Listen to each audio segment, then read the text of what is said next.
All right, guys, I am anticipating some helicopter coverage on this one, so we will see. Maybe not.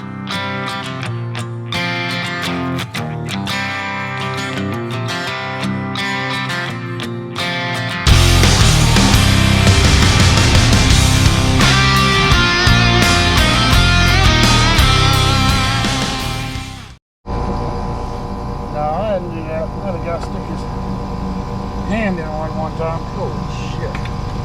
Yeah. Of course, he's over there cutting grass now, so if there's anything I need to listen to, I probably won't hear it. Sorry. Didn't ever, yeah. Get all week. People cut grass, and then usually the landscapers will show up right when you get somewhere. They're out blowing and thing was, taking a bunch of grass last week. Dad was away. Dad's home. Oh, yeah, I saw him on the other side of the yard. Yeah, so I'll let this thing run just a little bit. Sure. That lets me know it is. Things today with all these damn computer boards. Yeah, they get advanced. That lets me know I'm running second stage, so I'm going to go ahead and get my gauges and stuff hooked up. I'm going to take some air probes in the house and put in the return and supply. And all that stuff is going to link back. I can kind of get an idea what the performance is on it, what our actual humidity is in the house, because sometimes those thermostats do not read you inaccurate. They're kind of with a grain of thought. To the old thing with 2 gauges and three hoses coming out. I got them on the truck if you want me to use. That's old school. Well, I mean, when I'm using something like this, I'm not taking refrigerant out of it. What I also look at too is you can be anywhere on the property and get the readings inside and out. Yeah, I can go up in the attic from out here and see what the pressures are doing. So if I need to change airflow, test a TXV, something like that, I can see the reaction on my pressures. Yeah, it's hard to run back out here real quick, check that and go back in. That's what I definitely see the advantage with it. I was kidding to you about that because I can see that this definitely takes away the wear and tear on the body. What, these? Well, gauges aren't that bad, but yeah, I can monitor things like when I put the air probes in the house. I can sit out here and I can monitor it from outside. It'll link into the phone there. So let me make sure I've got everything. The team you sent out was excellent to put everything in. Those guys, I love them. Yeah.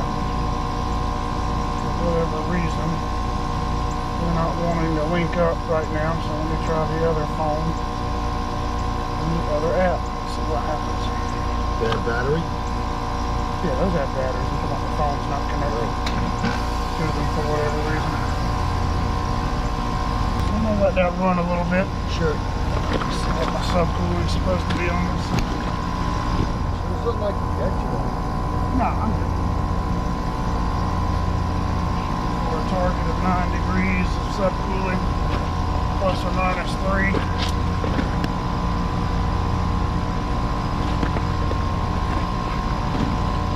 We're running an 8-degree subcool, so far the charge is looking good on it. Good. Well, I didn't think it was the charge. I thought it might just have been some type of adjustment or something with the thermostat setup or the electronics.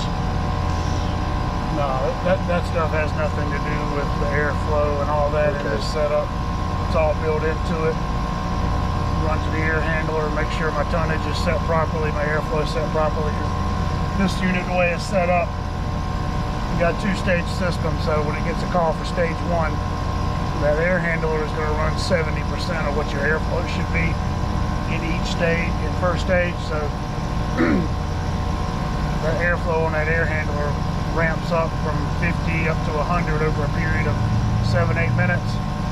And if it's in first stage, it'll run 70% of that airflow setting. If it's running in second stage, it's running 100% normal, as if it was just a single stage full-size system. So it should be more economically when it's in the first stage before it goes into the second. It should, and it's pulling that air through that coil slower, so you should get good humidity removal. I'm assuming this is going to be the drain line for that unit. So I'm going to shoot under the house real quick.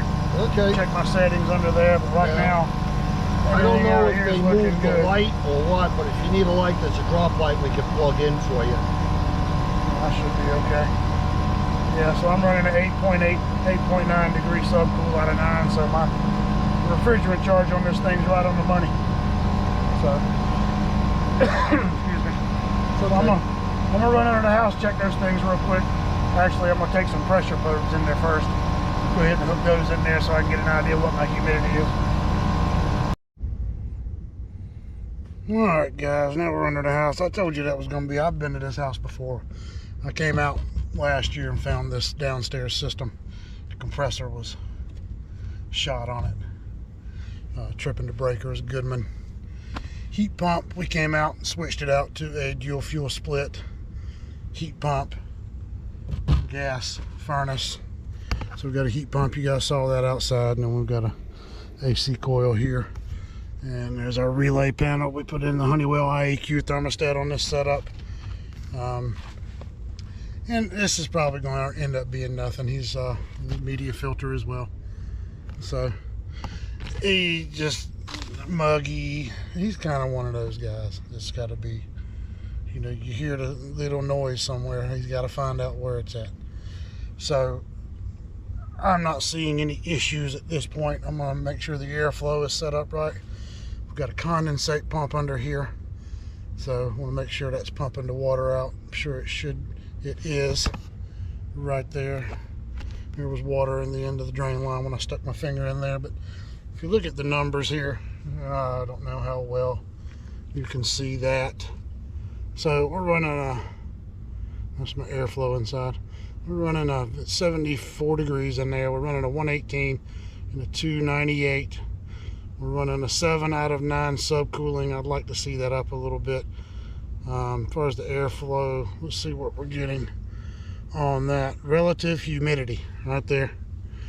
We're getting a relative humidity of 46% in there. And he said it felt humid. That's great. In this area, 46% humidity in the house. When it's 80, 85 outside and the dew point like today, the dew point's in the upper 60s. He's got a 21.9 degree temperature split on this thing. So I am not seeing a problem with anything right now. Like I said, the charge is okay. We're back. We're up to 7.8 on our subcool out of 9. It is a 2-stage unit. It is running in second stage at this time. But I want to pop this door off, and I want to go through the setup on the board. And this is the TAM. I don't know which one this is. The S8 V2 maybe. I don't know. But you got these. It's the only reason I carry this Allen wrench in my bag. It's for these doors on this air handler. So we're gonna get it off. Get it out of the way. And so we're running in second stage cooling airflow. And we're running at 1,000 CFMs on this. I'm going to go through and double check the airflow on it. Let me pull up his information in the app and just double check so I don't feel like walking back outside. Pull up the equipment on the house. Alright guys, so with these train furnaces, and which one did we have? Where's my sticker? Yeah, always upside down. Always upside down. So this is the S9 V2B. Okay. So there's a place in the book there where you go through when you go into the setup menu and set everything up for the equipment, airflow, tonnages, stages, things like that. So you got a couple of little buttons over here. I got this line set up my ass back here. It's running across where I want to be sitting at, so I'm having to try not to sit on it. But anyway, so menu, and you're going to cycle through these one at a time. COD is going to be your cooling off delay, and I want to make sure that is set to enhanced, which it didn't get set up, so there you go. That's probably partially responsible for that a little bit. So let's see, let's go to the next one. It's going to be your outdoor unit tonnage, which it should be set for 3, and it is. So we are set for 3 tons on the outdoor unit. That is correct. And what kind of outdoor unit? It should be 1-in-1 or 2-in-1, 2-stage 1 compressor. Well, let me scroll back through. You hit the wrong button. You got to go all the way back through and start over again. Okay. Outdoor unit, 2-in-1, 2 stages, 1 compressor. So that's set up correctly. Now let's get down to our CFM per ton and see what that is set to. It should be our CPC, and couldn't tell you why that's set to 420 for ungodly reason. Cooling CPC. It needs to be at 400, right? But 350, 370. I'm going to set that at 400. We'll be moving too much air possibly. So CPH. It's going to be our heating, airflow, heating off delay, stage delay. So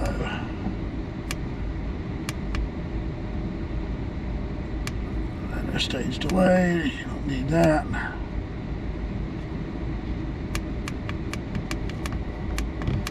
Scroll back through.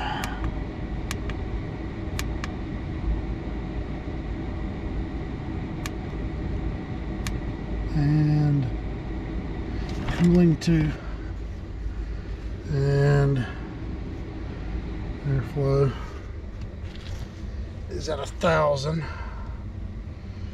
So let me make sure I'm getting the right voltage.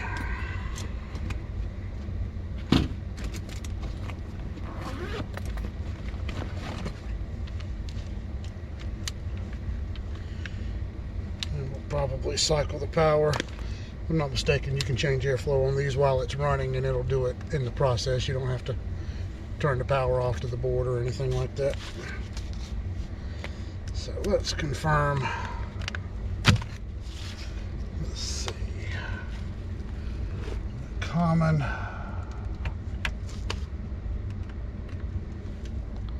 So get 24 volts at Y2. Getting 24 volts at Y1.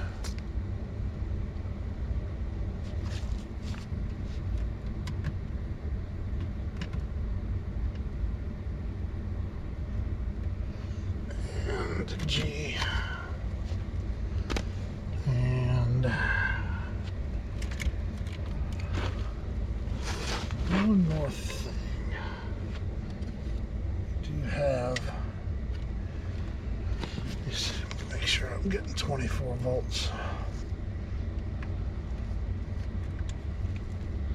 at O as well. So on this board, to confirm cooling operations, they'll get 24 volts to O, which we are getting that. The outdoor unit is running.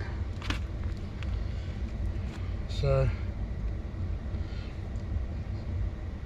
I mean, these numbers are looking pretty good. I mean, I'm running a 20.8 degree split. At some point that condensate pump will come on and shoot water. I'm glad I know that's there now, because my bag was sitting outside under that pipe when it comes out. When we run our condensate pumps, we don't run the hose out into the yard, out the side of the house. we run it over. If you look right back there above my finger, we run it down into a piece of PVC pipe with a nipple and a fitting on it to hold it on, and that way it doesn't freeze up. People put a condensate pump on a unit and then run that plastic hose all the way out into the yard, and then you got a 90% furnace like you have right here, and then real cold night below freezing, the water inside that little tiny hose will freeze up, plug the drain on it, pump backs up, heat shuts off. So run your hose for your condensate pump into a piece of PVC, bring it inside the crawl space about 5-6 feet, and then let it flush out through that. That way it's not laying out on the ground freezing. We'll check this filter while I'm under here.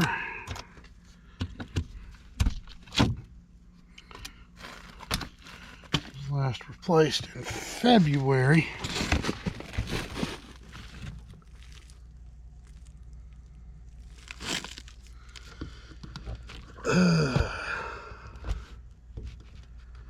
Let's see what it looks like. These new filters that Train gives you now, worth a shit. Cheap fucking box you gotta put together.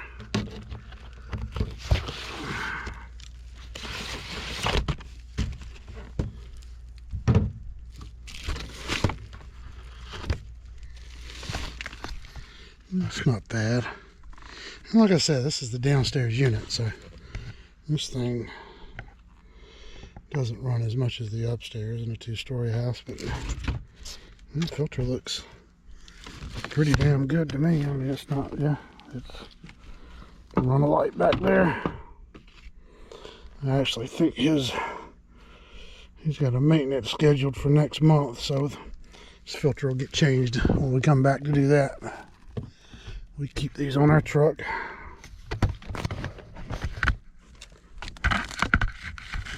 Getting it in and out is a pain in the ass. And of course, the one time it goes in halfway straight. Right now, I'm recording a video. Yeah, these things are putting them together. It's, I don't know. Train in there. What's Ted call them? Bean counters. Let's find a cheaper way to do something to add to our billions in revenue profit.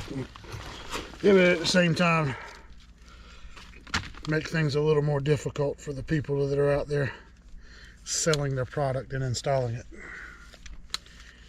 So anyway, let's wait for that outdoor unit to come back on, and we will head back outside.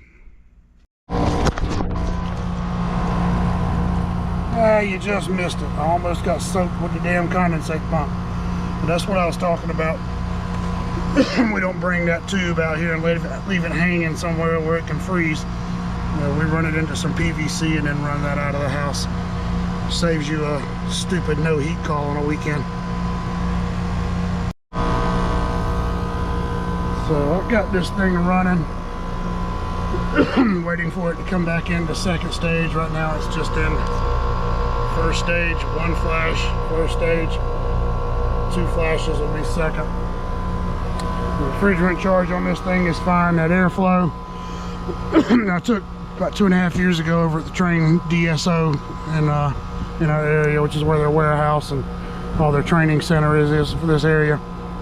Took a duct system design class. The guy that taught that class was actually from Train, from Texas. He was also part of the group that was doing the upgrade designing on the XV system when it went from, I guess, the first, not the 80s version of it, but as they were making changes in it the last time. We were talking about airflow and duct systems, and okay, you just heard the sound change. Now we're in second stage. 2 green light flashes right there. So we're gonna let that stabilize out, but he told us flat out, in this region, in the southeast, mid-Atlantic, humid weather we have around here, 370 CFM per ton, 350, 370 CFM per ton is what you really need to be doing to do a better job of dehumidification and comfort in the house. If you're out in Arizona, out west where it's dry and it's hot, yeah, those guys are running up 400, 410, 420 CFM per ton. They're only worried about getting the house cool. They're not worried about removing moisture because there's not any.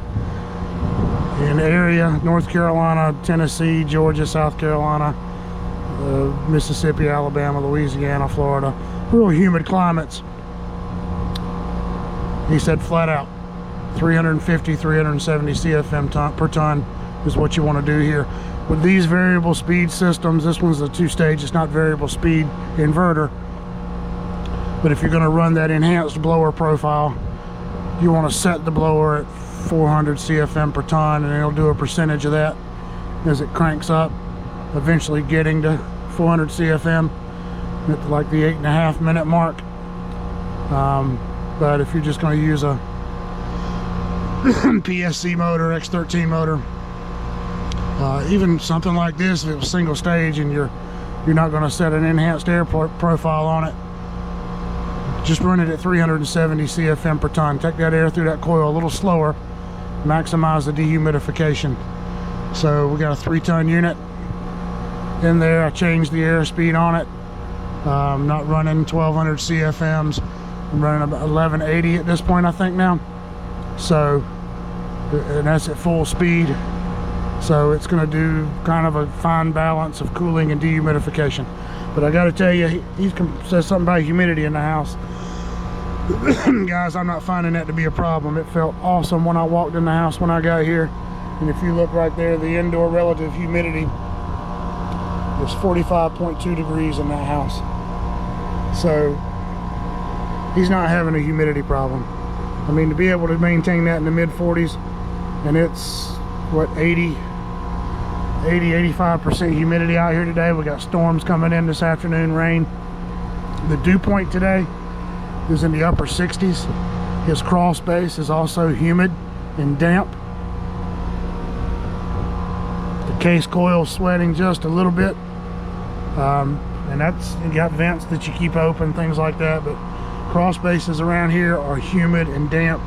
He probably needs to get some better vapor barrier put down, if not get it sealed, a dehumidifier, something under there to get that humidity down in the crawl space. But and that's what the problem is. You go under a piece of ductwork and that cold water dripping off the bottom of it runs down your back, then what you got is a humid crawl space. You got 50-degree air blowing through those ducts in real hot weather. Eventually the outside of that ductwork is going to cool down some when it's running a long time, and then the surface area of that flex and that duct gets below the dew point in the crawl space, and voila, you got water. So anyway, guys, I'm gonna wind this one up. I think we're doing good over here. We got old Goodman sitting back here. We'll come back and get that one when it quits, swap it out. But anyway, all right, guys, thanks for watching, thanks for subscribing, appreciate it, and see you on the other side.